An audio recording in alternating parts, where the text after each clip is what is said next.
who has a very famous father, but also he is making news in his own right with a new $200 million venture fund specifically looking to invest in tech to help fight cancer. So he apparently never thought that he would be a VC, wanted to be a doctor, and ended up doing this instead, and we'll hear why he took this path. So let's welcome out Connie and Reed Jobs. Hey everyone. So Reed, thank you so much for joining us today. My absolute pleasure, Connie. And I want to echo that congratulations to you as you assume this great new role as editor-in-chief. Oh, thank you. That's so sweet of you to say. Yeah, absolutely. Thank you. So Reed, you have one of the most famous last names in Silicon Valley. People don't know you yet. What would you like for them to know about you? Oh, that's such a nice question.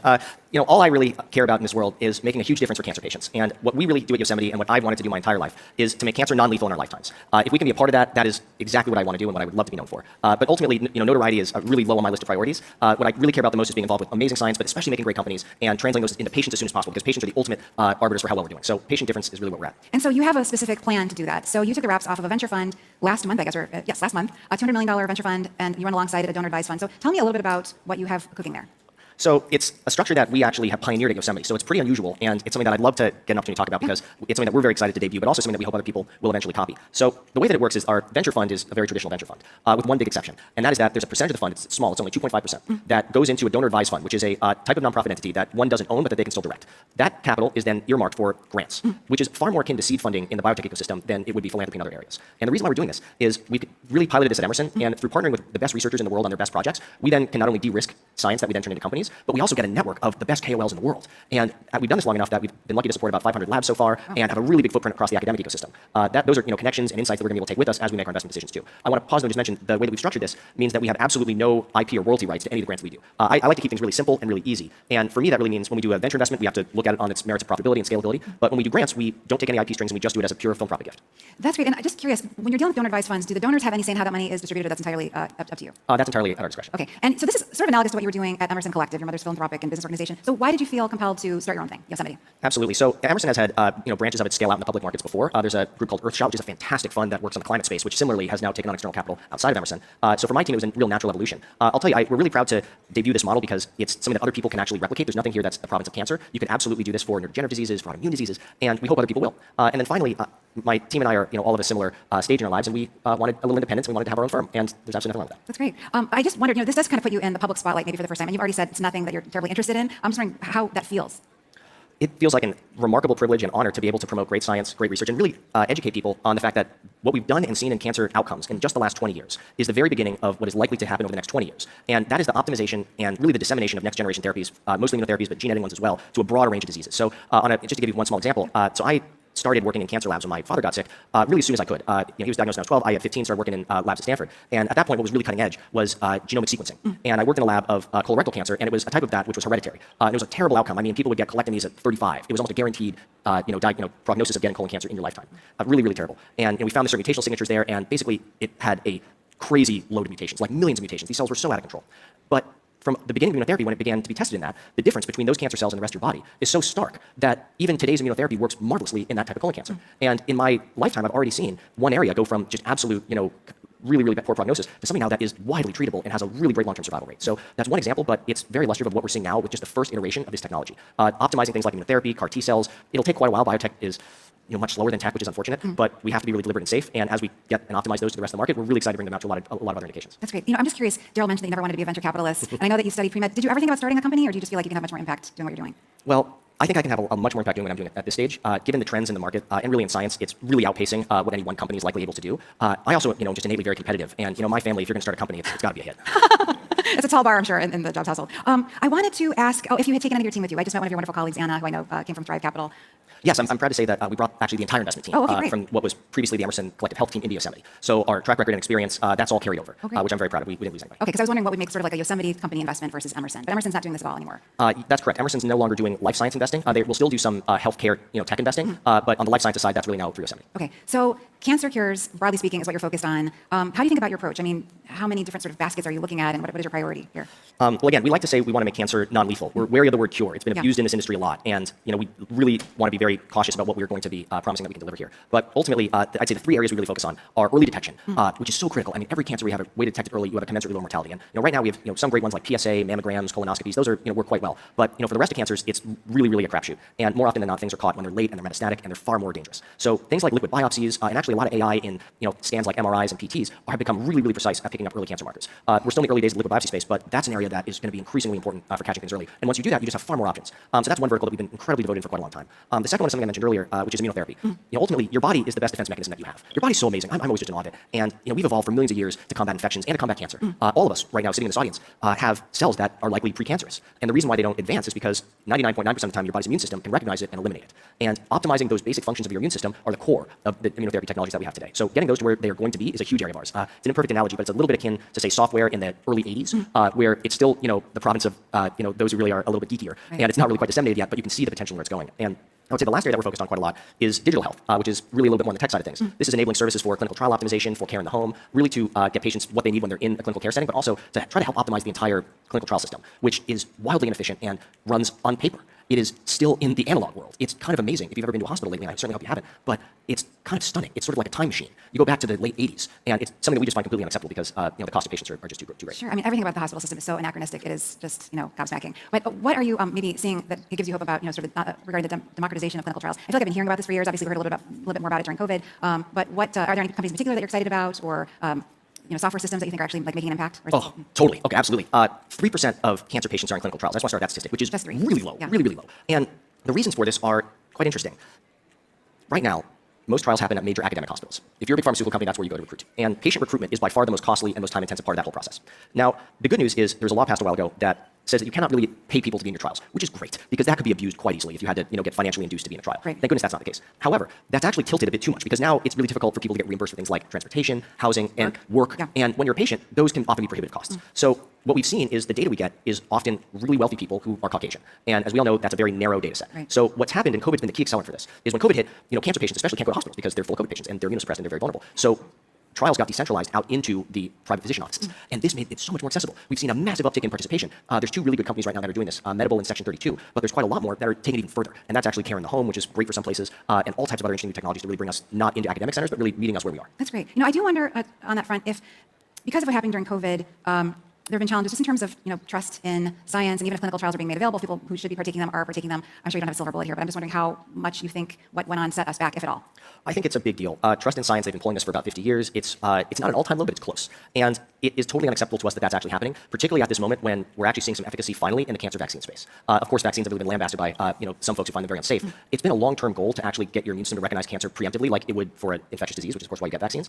Just a few months ago, there was a early phase 1 trial published in the New York Times that showed a 50% response in pancreatic cancer. 50%. It's never happened before. And pancreatic cancer is one of the hardest things to diagnose, right? I feel like absolutely. It's one of the hardest diagnosed. It has it's a desert of success with therapies. Nothing ever works there. It's early, it's early phase 1. It was only 6 out of 12 patients, so a very small sample size. But no one's ever really seen that before. So even right now, in some of the most difficult cancers, some of those new ideas are taking off. So the last thing any of us would want to see is a great cancer vaccine running into a lot of vaccine skepticism. Yeah, absolutely. There's a lot of other stuff that I know interests you, and I think, again, some people in the audience will be well acquainted with, but others won't. We were talking backstage about genetic engineering, and I was saying that kind of brings to mind, Dolly the sheep and designer babies. So maybe if you could just disabuse anyone in the audience who's sort of worried about those two words together, what's happening on that front, what excites you, that would be great. Absolutely. Well, first of all, I think it's worth noting that these ethical concerns are really healthy to have.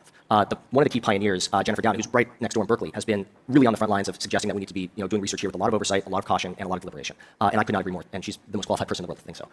However, right now, we are very, very, very far away from the designer baby scenario. What we have right now is the early stages of gene editing technology. So a good way to think about this is if you think of ultimate gene editing as like copy-paste, you have a bad thing, you want to replace it with a good thing. We are right now about 50% of the way there. We can cut with great single gene specificity, and that we can do quite well. But we can't paste. We're not good at putting in something better. So just off the bat, I would say our technology, full stack, what we need to do is still very incomplete. And that's something that we're funding research on, and it's an area that we're very focused on. However, there's quite a lot that you can do with eliminating single things. So for instance, sickle cell anemia is a major disease, particularly in the African-American population here. And it's caused by a single point mutation in your red blood cells. And it actually is the case where if you can knock out that one bad gene, your other, and it's a dominant gene, your recessive gene, which is normal, can function well. And we're seeing early data of this disease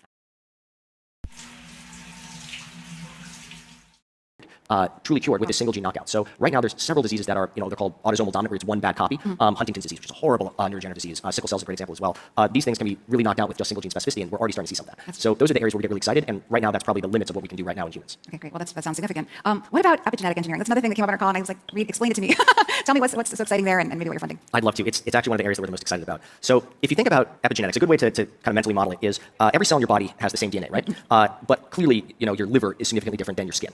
So the way that works is, if you remember biology, your chromosomes, and you have 26 of them, you basically have your DNA rolled together with these various proteins. And you can chemically, without changing the DNA, turn on or off various areas of the genome. So your skin cell will just turn off all the liver genes. It doesn't need it, right? Well, how that works can actually now be perturbed, and we can change it a bit. And it turns out a lot of diseases are not caused by mutations or by the wrong gene. They're caused because gene expression goes down. A lot of neurodegenerative diseases, and actually a lot of autoimmune diseases, are caused because your immune system slows and it becomes exhausted. And it hasn't changed genetically. The expression levels go way down. And with what we're doing now, we can actually turn it back up. You can create a dial. And some other diseases, of course, are caused by things becoming hyperactive. So in those cases, you want to do the inverse. And that dial is really interesting, and you can actually touch a whole new class of diseases with it that are much more interesting than just actually going in and changing things. So that's another area that is distinct from gene editing, but it's actually probably going to happen in the clinic closer just because the safety is a lot there. Great. I guess with either of these, are there sort of downsides that concern you? I mean, I mentioned sort of the obvious sort of cartoonish version of the concern about genetic engineering, but with epigenetic engineering, are there sort of concerns that you have about it being, used in wrong-headed ways? Of course. Now, with any type of genetic or epigenetic perturbation, you're going to have really clear ethical guidelines for all this, which is why all of our companies publish data, all of our academics publish everything, and there's a really good ethical framework that's been developed internationally about how these things need to be developed, how they need to be disseminated and shared. And I'm happy to say that right now, everyone is really focused on mainly two areas. One is disease mitigation, and one is climate change. And there's actually huge applicability in both of those, and that's really where I'm spending all my time. That's great. And tell me about the impacts of AI on what you're doing. I saw today that Mark Zuckerberg and Priscilla Chan announced that they're putting, I think, like $100 million into this generative AI, computing power thingy.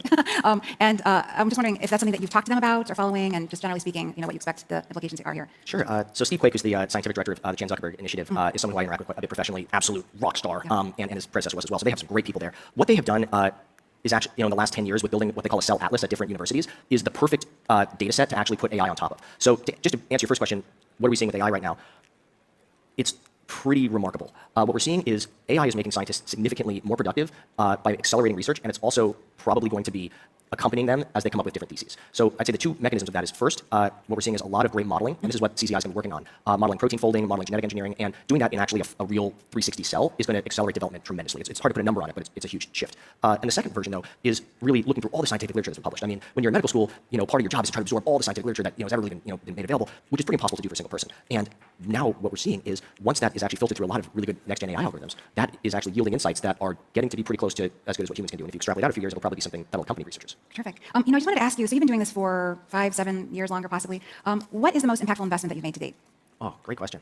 We've been doing this for 8 years, and I would say by far the most impactful, I'll say a grant investment. So there's a grant that we did at Yale, which I'm extremely proud of, which worked with their main hospital system to actually get clinical trial representation from across the state from a lot of physician providers. It worked great in Connecticut. It's a small state with kind of one big academic medical hub in it, and they actually got representation to be demographically proportional, which I'm really, really proud of. That's the first for that entire institution. And on the company side, I would say the company that we're probably most proud of is one called Tomb Therapeutics. It's one in the epigenetic editing space. It's something that it was our first incubation that my team did before we joined Yosemite while we were at Emerson. And I'm really proud of it because at the level that we're at across all these labs, we were able to see connections that were obscure to even the best researchers in the world. We paired up the best expert on this type of editing plus the delivery mechanisms that you're going to need to get into cells, and they didn't even know each other. So we actually introduced them in my living room and sketched out the business plan, and I'm just proud to say it's really become a leader in the space in the last 3 years. Terrific. And so you mentioned incubating this company. Is incubation a big part of what you're going to be doing at Yosemite? And if so, how does that sort of differ when you're talking about giving these very early stage grants to scientists? I guess should they be worried that you're going to be competing with them? We don't think so at all. So, of course, incubation is a huge part of what we do. As you can imagine, scientists really begin in this journey because they want to see a change in patients. They're not in this to make a lot of money or necessarily to have a great academic post. They're really in it to solve a problem. And companies are the only vehicle that exists to really do that at scale. So entrepreneurs and academics could not be more excited to actually get things into the market as quickly as possible. And for us, since we take no IP or royalty strings at all, our view is that we hope to be their first port of call. However, the onus is on us to earn it. If they go with another firm, that is because we haven't earned it, and we need to do better. And do you have a lot of competition? I mean, obviously there are lots of health sciences investors. Are more people? I mean, I feel like I'm talking to more people who are focused on or very interested in learning about the intersection of AI and healthcare. Are you seeing that on the ground? Absolutely. However, one big difference between tech and biotech is that in the life sciences, early companies are much more capital intensive than what you have in the early stage on the tech side. So yes, it's competitive, but elbows are a little less sharp simply because a Series A, it will not be $6 million, it'll be closer probably to $50 million. Right. And in terms of, I guess, what you are going to be funding at Emerson, so it's a $200 million fund. Have you made any investments yet? Yes, I'm proud to say we have. We had a few things that we were really, really excited to debut with, and those include a next-generation gene editing delivery platform, a really interesting new startup that just came out of MIT, and another one that is out of Yale that we're about to close, and I can't talk about that one yet. It's not done, but it's going to be really, really cool. Well, based on your sort of view into all these different sort of verticals, do you have any reason to think that cancer will not be a chronic disease versus fatal in the next 25 years? I mean, what is your, I think I've heard you say something about the next century, but do you think we could even be closer, or do you think even that's maybe too ambitious? Well, I'm all for being ambitious. Biotech is never as linear as tech. It's always actually, it abounds in mystery and difficulty, which can be very exciting. What I believe is that the major cancers which claim most lives are right now seeing the greatest progress. And that really enervates me. That's lung, it's breast, it's prostate, colon. Those are the really, really big killers. And I do believe that in the next 20 years, we're going to see a very significant decrease in mortality there. Of course, cancer is a very heterogeneous population, so there will be a few outliers. If I had to speculate, cancers that like ovarian, brain, and unfortunately pancreatic are going to be a bit more difficult. They have low mutational rates, they're hard to detect, they have these weird, horrible microenvironments that are very suppressive to anything really getting in there. And I think, unfortunately, those will likely sort of be the final outliers. And we will stay on to the anterior Yosemite. We are not going anywhere. We're really not going to go out of business until we see mortality decline to a level that people don't die of cancer anymore. I love it. Reed, we're going to have to go here in a second, but I also just wanted to talk to you as a Bay Area native. Yes. The San Francisco Bay Area has obviously gotten a lot of grief. I'm just wondering, do you want to sort of tell us why you think people have it wrong? Well, I am likely the most biased person you're ever going to talk to, because I was born in Palo Alto, I went to Stanford, and I very proudly have lived in San Francisco for the last 9 years. I think Bay Area is the most beautiful place in the world, and it will always be home. The Bay Area, if you look historically, has been a lot like a phoenix. It has had booms and busts that have been extremely volatile all throughout its history. And every time there's a bit of a downturn, there's always a lot of naysayers and this is the end, what were we thinking? And consistently that has been proved wrong. And already, I promise you, there are young companies that are very excited to be here, talent that doesn't want to look anywhere else. And capital, and you mentioned AI earlier, AI is not happening in other parts of the country, it's happening here in San Francisco. Yeah.